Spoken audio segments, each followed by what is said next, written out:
Thank you, Robin. And Thank just you, like Robin. like you're getting access to Jeff Farr, myself, Mike Bazar that you heard earlier, you get access to him as well. Great wealth of knowledge. So, Jeff, let's jump in and let's talk about what do you know? Like, who are you? And by the way, guys, I know Jeff very well. And what are you, 6'7"?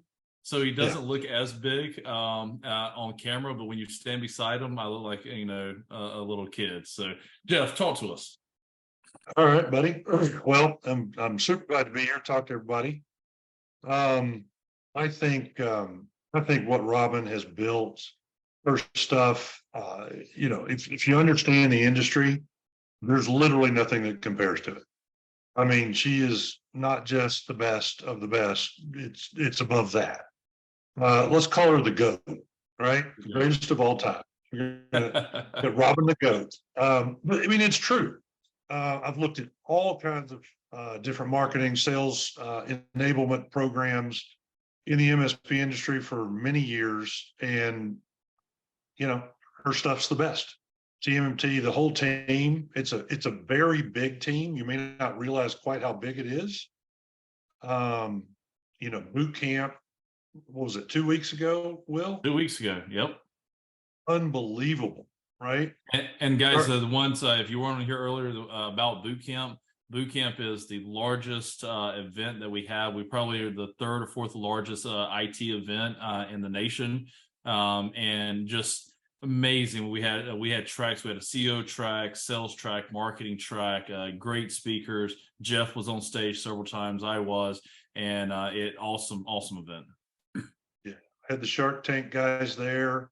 Gave away a new Mercedes.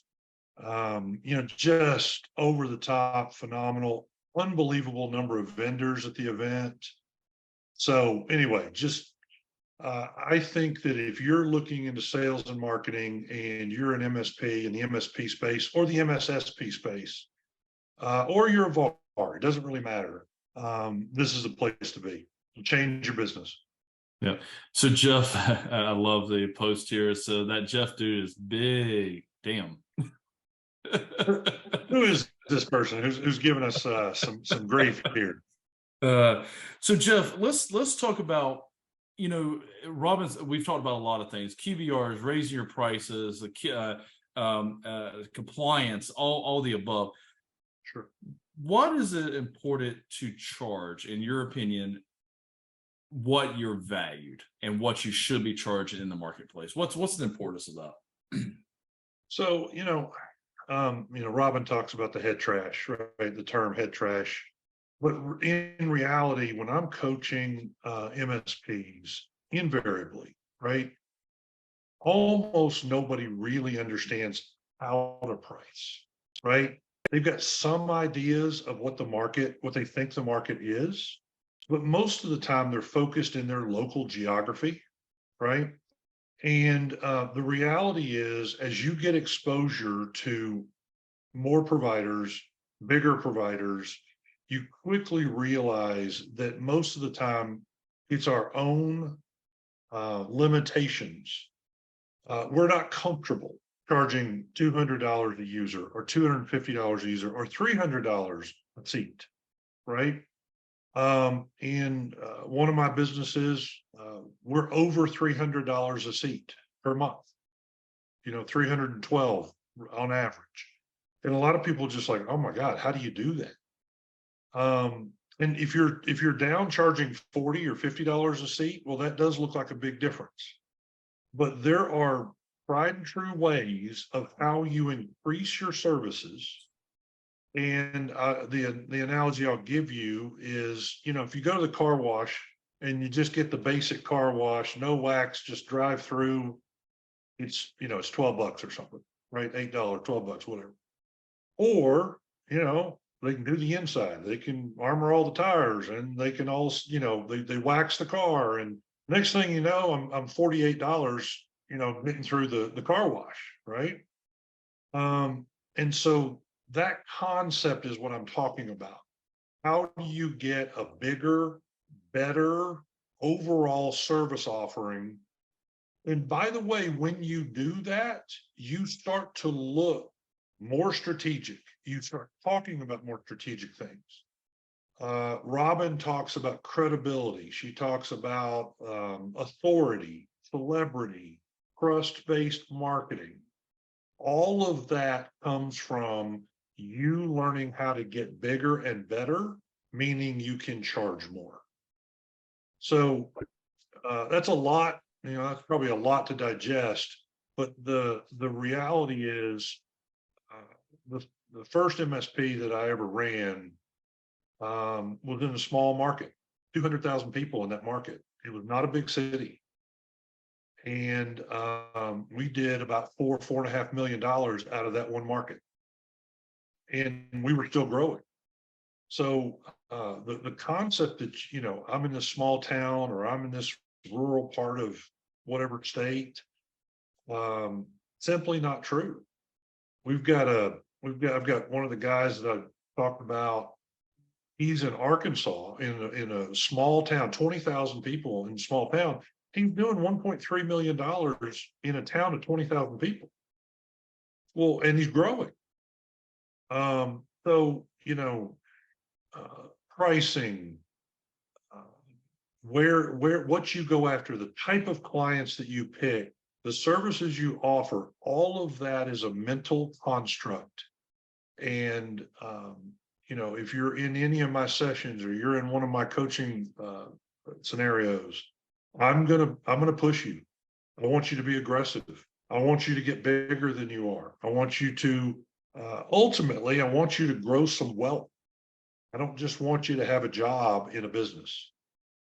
Will, for you, you've completely transformed your life, right? You went from having a job that, yeah, it was your business, but you were working your butt off, right? Mhm. And you weren't making that much money, to now you have a very large MSP and you make a ton of money and you have a lifestyle that goes with making those improvements and growing and taking risks. Yeah, no, I agree. And again, I've said it, Robin said it, it's a mindset, right? If you want to be a tech, if you started a company to be a tech, you're always going to be a tech. If you started a company to be a business owner, you're going to grow into a business owner. It doesn't, a business, believe me, when I started, I was a tech. I've got 2 degrees in engineering. I was a tech. I was not a business owner. This whole sales, marketing stuff, I had no clue. I just knew how to fix things and I knew I was good at it and I knew I could do it for medium and small businesses. But that's the part I knew. I think all of us on this call is, yes, that's where you're at today, right? The tech part of it. That's great. You've accomplished that.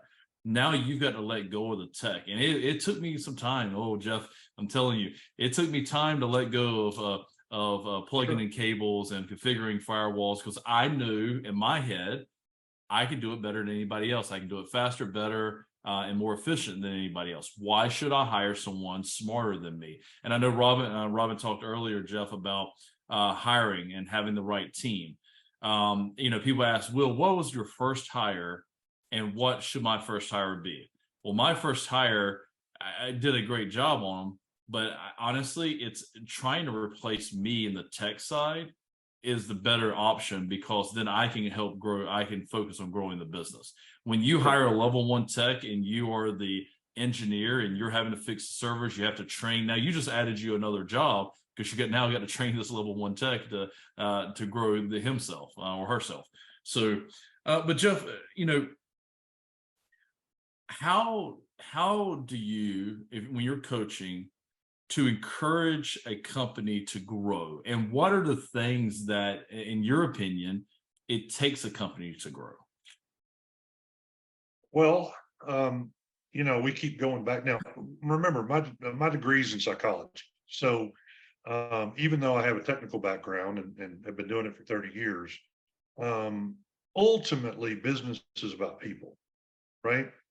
And a lot of what Robin talks about, yes, there's all kinds of numbers. Yes, there's the process and how you do this, but ultimately it's going to come back to the mental state.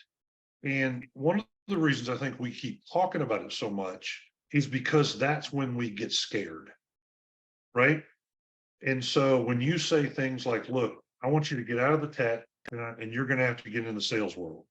I want you to get out of tech and now you're going to have to lead people. You got to pick people, hire good people. You got to manage them well. You got to keep them. Now people start getting scared. They're out of their comfort zone, right? But the reality is, and there's a great book called The E-Myth. E-Myth. If you haven't read that book, it's kind of one of the, if you're going to be an entrepreneur, that's a staple book that you have to read. It's an easy read.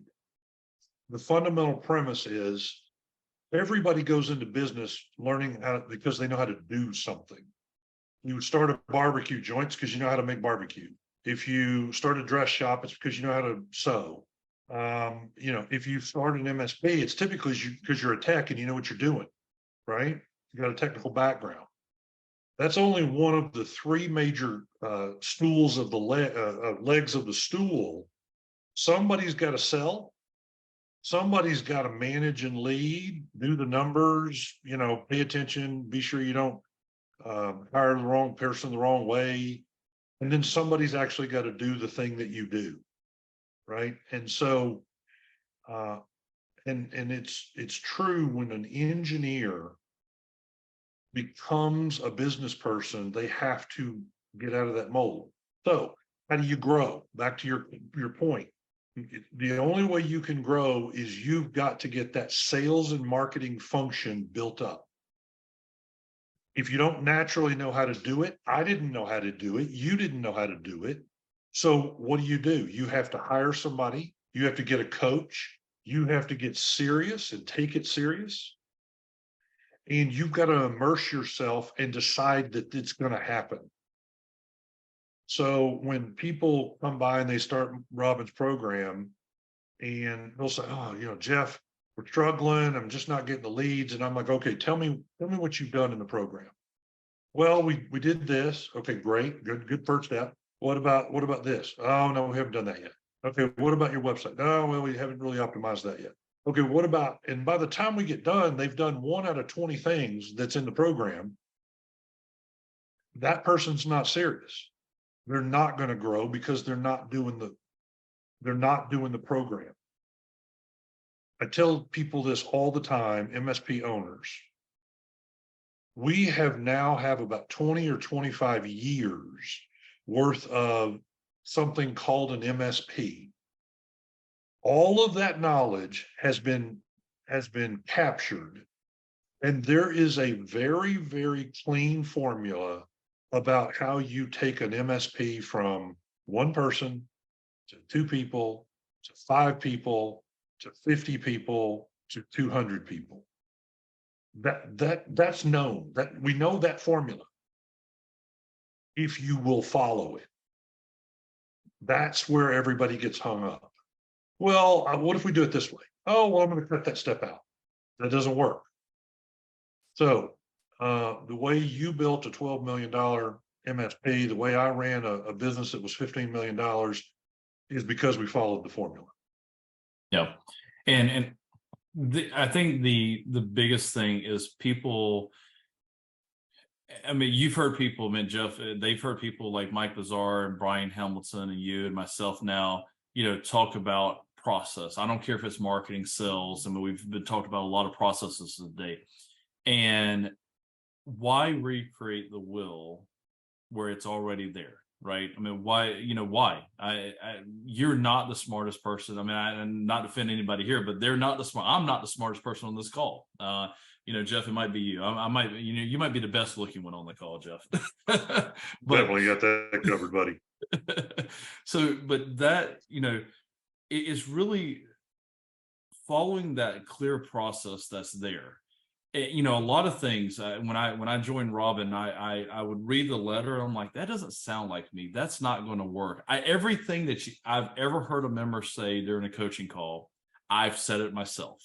And that's why I wanted to coach, because I had to get past my fears and my doubts to say, you know what, let me just try it. And when I try, my revenues just started going up.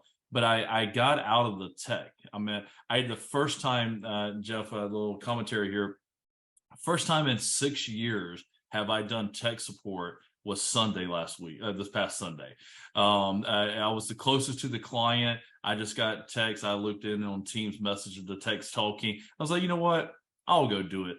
I didn't have access to anything. I don't have access to my IT glue anymore, my RMM. I do have access to my PSA, but I'm like, all right, guys, just walk me through what am I even doing here?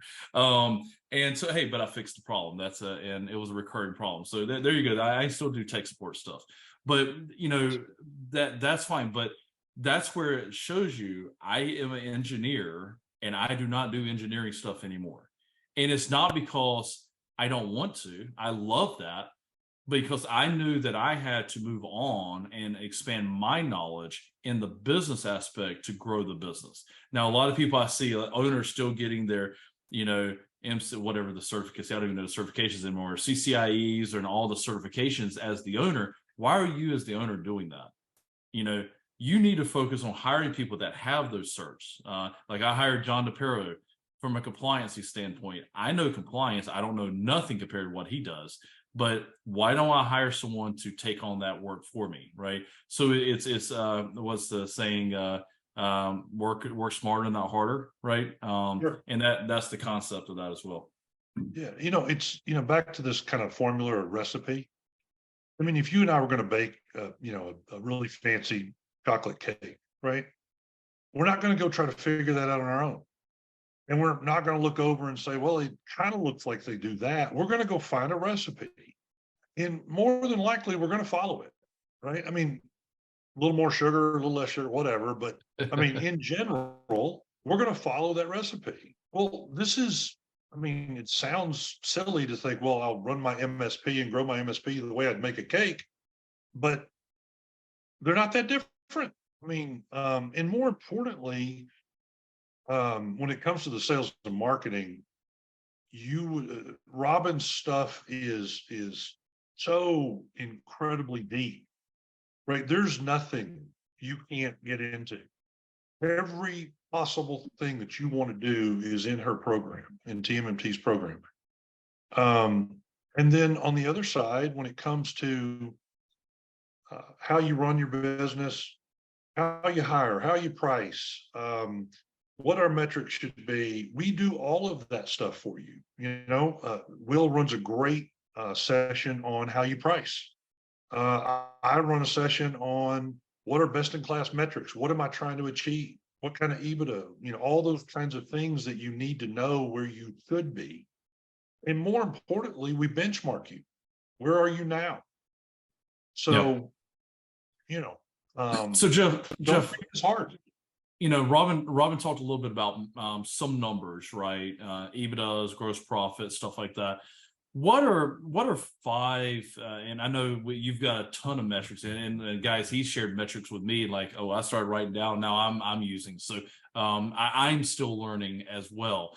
And so, Jeff, talk about at least about five metrics that are important for a MSP to go by outside the gross profit. Robin's already talked about that, but the ones you feel that are important there. Obviously, at the end of the day, what's your enterprise value? Because eventually you're going to exit, right?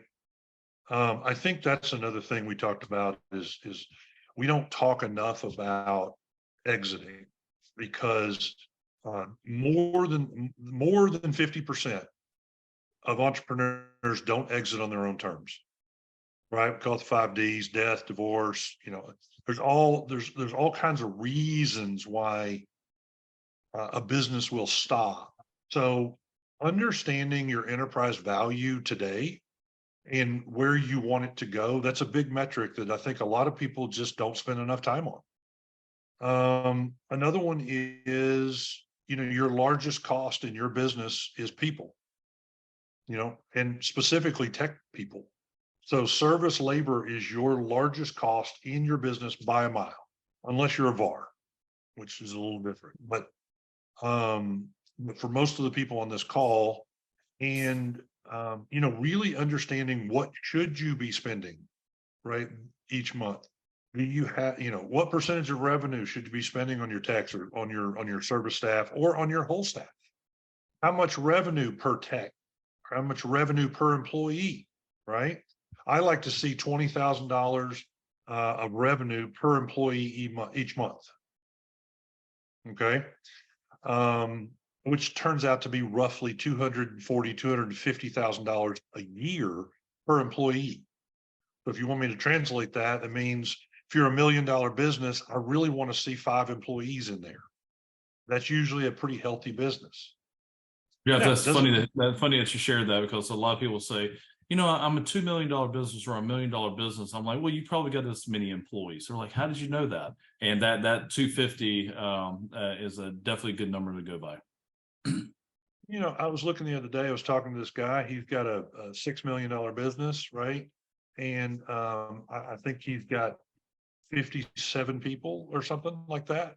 And I just quickly did the math and I said, well, and I said, you're not making good profit. Matter of fact, you're probably not even average. Average is traditionally has been about 8%. It's up right now, and he goes, how'd you know that? I was like, well, I can do the math, right? So there's lots of little metrics. I call them the words in a sentence, and the sentences make up the paragraph. And so you can start analyzing each word and each sentence that will eventually show you the whole picture. Another one that's kind of obscure that a lot of people don't pay attention to is devices per tech. How many devices per tech? So if you take your workstations, your servers, your firewalls, not wireless access points, not switches, just those 3 things. And you divide it by your number of techs. There are ratios I like to see, right? I like to see that 230, 235 per tech.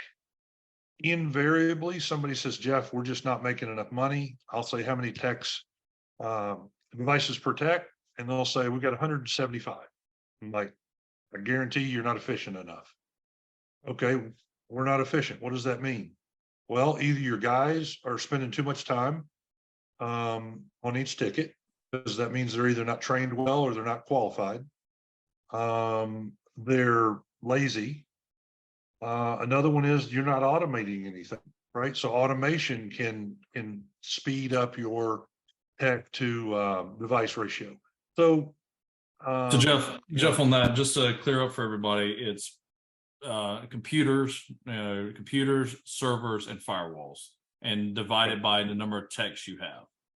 And if you are the tech, or you're doing at least 51% of your time as the owner, you need to consider yourself as a tech in that. That's right. And include, if you're big enough to have a service manager, include him. He's not a tech, but it's in that group. So, and like I said, I don't want you to pick on one single number. What I want you to do is have a set of KPIs, and all of those KPIs should be telling you part of the story. So a lot like a detective, when they're trying to solve a crime, they're looking for clues. And if one clue is different than the others, you start to go, wait a minute, this story is off. So when you learn metrics well enough, all of the metrics will start to support each other, right? And so, I don't think I gave you 5, Will, but the point is, I would say the most important. So out of those, which one is the first one that a MSP that is a startup, the 500,000 range? What's the first one that they should fix? First one they need to fix is per seat, all in per seat price. So how much am I charging per seat? We can get into this at another time, but essentially go take your invoice, right? Whatever you send the invoice, if that's $2,000 and you come over here and you figure out how many users they have and you do the division and you get revenue per person per month, that number is an easy metric to calculate. And if you're sitting at $100 or $150 per person, you're way too low. If you're starting to get up to 175, 200, you're starting to be in a better place. If you're getting anywhere from 200 to 300, now you're getting healthy. And by the way, I don't care what market you're in. Yep. So the all in per seat, that's a big one, right? The next one would be service gross profit. This kind of goes back to my labor costs on service. So calculating service gross profit, super important. You're going to bleed faster than anywhere else in that number. Product gross profit, another big number. None of us charge enough money for our product. We don't mark them up enough. And when you say product, just to be clear, that's if I'm selling a laptop, a server, a firewall, that's what you're talking about, product. Yeah, or selling Office 365, or you're selling backup, any of it. Anything that's a product, right? So for example, this is a common problem, has been for a few years. You send over a quote for a new laptop, and you put an installation charge on it or whatever. And they come back and say, look, I just found this laptop on Amazon for, three quarters of the price. And so, understanding how to have that conversation, because them ordering on Amazon and shipping it to you just lost money. So, like I said, all in per seat price, service gross profit, product gross profit, how much money you're spending on sales and marketing, all of that stuff, how much you're spending on admin, all of that stuff goes to the bottom line. And in the end of the day, we can talk about, I probably have 1,000 metrics that I could look at. 1,000. That's not an exaggeration. The only number that really matters is your NOI, your profit. At the end of the day, it's how much money are you keeping, because that number is what matters on your paycheck, part of your paycheck. The second part of it is how you're going to be valued when you exit, right? It also determines whether you can get a loan. It also determines how the bank sees you. Your NOI number is absolutely. So Jeff, last 3 minutes here. What's the word of wisdom, before we have Robin come back on, what's the word of wisdom do you have for these members when it comes to just overall running an MSP? Word of wisdom, it goes back to what we kind of started with. You have a comfort zone, right? Your comfort zone is being in the technical stuff. Number two, it's going to be, what tool should we be using? Let's look at the new tools, because that's fun and interesting and exciting, right? So I can't tell you how many times a day somebody will say, well, what are you using for MDR? What are you using for whatever? By and large, the tools that you use really don't matter that much. On the grand scheme of things, ConnectWise or Kaseya, it doesn't freaking matter. It doesn't move the needle, right? What RMM doesn't matter. SentinelOne or CrowdStrike, or doesn't matter. So get out of that stuff. Go to the things that matter. Number one, get good people, lead them well, treat them well, and keep them.